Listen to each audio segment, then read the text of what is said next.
before he ruled the largest contiguous empire in history. He was abandoned, starving, hunted by rival tribes. Genghis Khan was not born powerful. He was forged by instability, and the instability that shaped him would later reshape the world. Born as Temujin around 1162 on the Mongolian steppe, his early life was fragile. His father, Yasuge, was a minor tribal leader, not a king, not a conqueror, just one among many competing chiefs on a harsh and unforgiving landscape.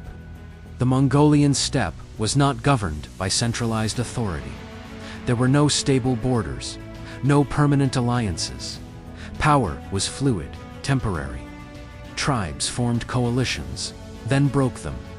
Families rose and fell within a generation, and survival depended on strength.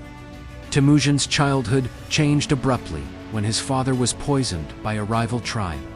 With the family protector gone, the tribe abandoned them.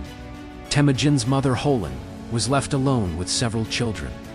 No protection, no resources, no political allies. In steppe culture, a family without male leadership was vulnerable. They were pushed to the margins of survival. The family lived off roots, wild fruits, small animals they could trap. Hunger became constant. This period shaped Temujin deeply. He learned early that loyalty was fragile, that alliances were temporary, that weakness invited exploitation. The steppe was not governed by law. It was governed by power. Temujin's childhood was defined by betrayal. At one point, he was captured by a rival tribe and enslaved. Placed in a wooden collar, guarded constantly, but he escaped. With the help of a sympathetic guard, Temujin fled into the night. It was one of many moments where survival depended on bold action. These experiences did not soften him. They sharpened him. As Temujin matured, he began gathering followers. Not large armies, at first, just small groups of loyal companions. What made Temujin different from many tribal leaders was his approach to loyalty. He promoted warriors based on merit, skill in battle, reliability, loyalty, not bloodline. This approach was revolutionary. It created opportunities for lower status warriors, men who had previously been excluded from power. In return, they gave Temujin something invaluable: devotion. But this merit-based system also threatened traditional elites. Old aristocratic families saw Temujin as a destabilizing force. Conflict became inevitable.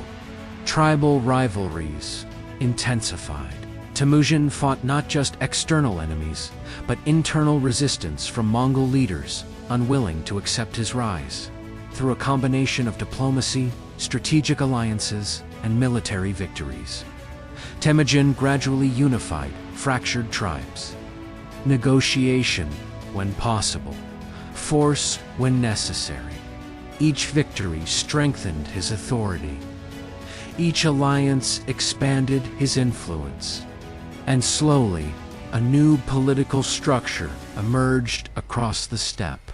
The birth of Genghis Khan. In 1206, after years of conflict and consolidation, a great assembly of Mongol leaders was held. At this gathering, Temujin was formally proclaimed Genghis Khan. The title roughly translates to universal ruler. The declaration marked a transformation, from tribal leader to sovereign.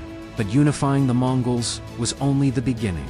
Beyond the steppe lay powerful civilizations: China, Central Asia, Persia, empires, with cities, armies, and wealth far greater than anything on the steppe. For many rulers, consolidation would have been enough. For Genghis Khan, it was only the foundation. The Mongol military machine was unlike most armies of its time. It was highly mobile, disciplined, efficient. Soldiers were expert horsemen. They could travel enormous distances quickly, strike unexpectedly, then vanish before large armies could respond. Communication across the Mongol forces was remarkably advanced. Messengers carried orders across vast distances. Signals coordinated movement. The army was organized into a strict decimal system. This structure allowed flexibility and coordination rarely seen in medieval warfare. But military innovation alone did not explain Mongol success. Genghis Khan was also highly pragmatic. He adopted technology from conquered civilizations, engineers from China, siege weapons from Persia, administrative techniques from Central Asia. He was not bound by tradition. If a strategy worked, he used it. Genghis Khan's defining trait was adaptive ruthlessness. He was pragmatic, flexible, unattached to tradition when it slowed him. He could show restraint when it benefited stability, but he could also unleash devastating violence when it served strategic goals. At first, this ruthlessness ensured survival. But as victories multiplied, ruthlessness became normalized. When brutality repeatedly produces success, it becomes policy. Compassion becomes a liability. Mercy becomes optional. By the time of his death in 1227, Genghis Khan controlled enormous territories across Central Asia. His empire stretched across landscapes few rulers had ever unified. His successors would expand even further. At its height, the Mongol Empire covered nearly a quarter of the world's landmass. Yet Mongol rule was not defined solely by conquest. Trade routes flourished under Mongol protection. The Silk Road became safer for merchants. Goods moved across continents. Ideas traveled alongside them. Technologies spread between civilizations. This period of stability became known as the Pax Mongolica. It allowed cultural exchange on a scale rarely seen before. This duality is critical. Destruction and order coexisted.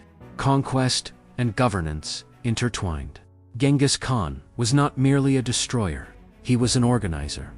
The cost of empire.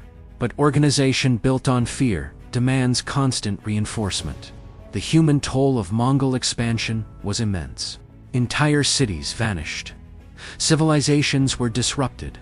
Population declines reshaped regions. Historians estimate that millions perished during the Mongol conquests. The exact number remains debated, but the scale of devastation was extraordinary.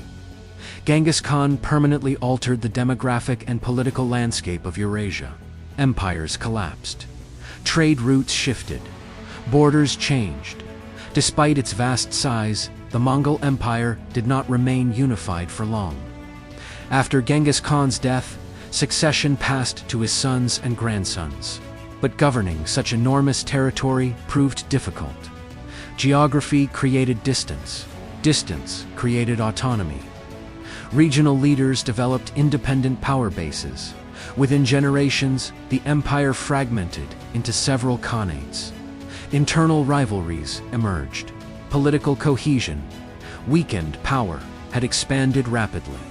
But unity depended heavily on the authority of one individual. Genghis Khan was shaped by instability. He learned early that hesitation invites defeat, that betrayal is constant, that loyalty must be enforced. These lessons became doctrine. His leadership style reflected the environment that forged him: pragmatic, unsentimental, decisive, but power magnified these traits. Ruthlessness, that once ensured survival, became systemic. Fear that once protected him became imperial strategy.